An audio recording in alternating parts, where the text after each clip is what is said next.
जीवन का दर्पण।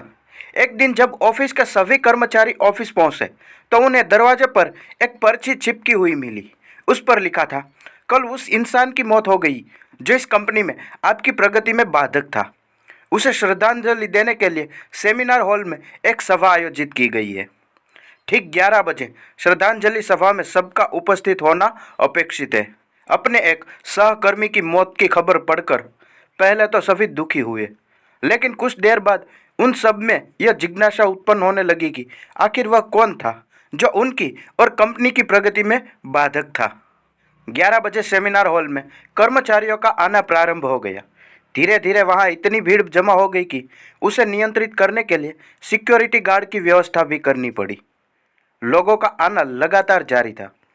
जैसे जैसे लोगों की भीड़ बढ़ती जा रही थी, सेमिनार हॉल में हलचल भी बढ़ती जा रही थी।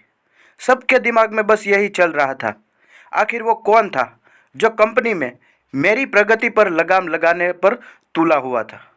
चलो, एक तरह से ये अच्छा हुआ कि वो मर गया। जैसे ही श्रद्धांजलि सभा प्रारंभ हुई, एक एक करके सभी उत्सुक और जिज्ञासु कर्मचारी कफन के पास जाने लगे। करीब पहुंचकर जैसे ही वह कफन के अंदर झांकते, उनका चेहरा फक्क पड़ जाता था, मानो उन्होंने सदमा सा लग गया हो। उस कफन के अंदर एक दर्पण रखा हुआ था।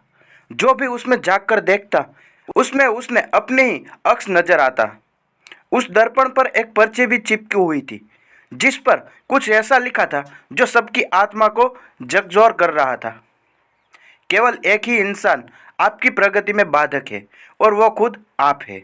आपकी वो इंसान है जो अपने जीवन में क्रांति उत्पन्न कर सकते हैं। आप ही वो इंसान है जो अपनी खुशी, अपनी समझ और अपनी सफलता को प्रभावित कर सकते हैं। आप ही वो इंसान है जो अपनी खुद की मदद कर सकते हैं। आपका जीवन नहीं बदलता जब आपका बॉस बदल जाता है। आपका जीवन नहीं बदलता जब आपका दोस्त बदल जाते हैं। आपका जीवन नहीं बदलता जब आपके पार्टनर या साथी बदल जाते हैं।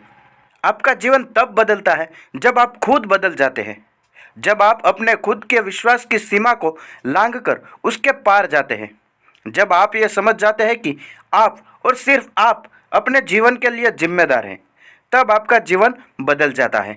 और सबसे महत्वपूर्ण रिश्ता जो आप किसी के साथ है, वो आपका खुद से है। जी हाँ दोस्तों, ऐसी ही कहानी सुनने के लिए वीडियो को लाइक करके चैनल को सब्सक्राइब जरूर कर दें, ताकि हम आपके लिए ऐसी कहानी हर रोज़ लेकर आए।